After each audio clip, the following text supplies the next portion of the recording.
बारीक होता त्याला एक जरा हे झालं त्यामध्ये आई आम्ही सगळेजण या ठिकाणी लक्ष देतो.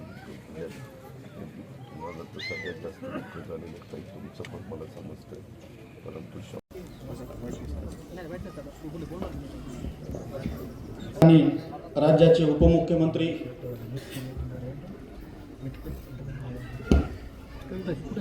संपूर्ण तपास होईपर्यंत व्यक्तिशः मी देखील त्या ठिकाणी लक्ष देईन आणि अजिबात कुणाला याच्यात सुमतो.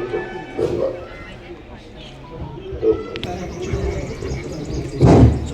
आज या ठिकाणी राज्याचे उपमुख्यमंत्री निर्माण होण्याची शक्यता पण नाकारता येत नाही, परंतु या सगळ्यावर फार बारकाईनं लक्ष राज्याच्या मुख्यमंत्री आणि सरकारचं सगळ्यांचं आमचं आहे. मुख्यमंत्र्यांनी कालच आश्वासित केलेले सभागृहामध्ये जे सर्वोच्च सभागृह आपल्या महाराष्ट्र राज्याचं आहे त्या सभागृहामध्ये त्यांनी शब्द दिलेला आहे.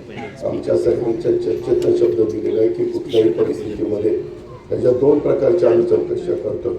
एक, कुणाचाही दबाव येऊ नये म्हणून वरिष्ठ पोलीस अधिकाऱ्याच्या उपस्थितीमध्ये त्यांच्या मार्फत देखील आम्ही चौकशी करतो आणि त्याच्यात कुठली शंका कुशंका राहू नये म्हणून दुसरी न्यायालयामार्फत देखील न्यायाधीशांच्या मार्फत देखील आपण त्या ठिकाणी चौकशी करतो.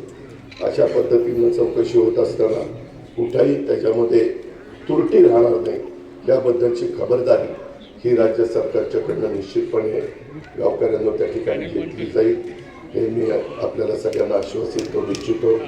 व्यक्तिशः माझ्या वतीनं, सरकारच्या वतीनं आणि सर्वांच्याच वतीनं जे संतोष देशमुखांची दुःखद अशा प्रकारची घटना घडली त्यांना मी या निमित्तानं भावपूर्ण श्रद्धांजली अर्पण करतो. त्यांच्या पत्नीवर, त्यांच्या मुलीवर, त्यांच्या मुलावर, त्यांच्या वडिलांवर, त्यांच्या आईवर, त्यांच्या बहिणीवर, त्यांच्या मेहण्यावर, या सगळ्या कुटुंबियांच्यावर, त्यांच्या भाऊजाईवर, त्यांच्या भावावर जो काही आघात झालेला आहे त्या दुःखातनं ते एक सगळं सावरण्याची परमेश्वर ताकद देव, शक्ती देव अशा प्रकारची प्रार्थना.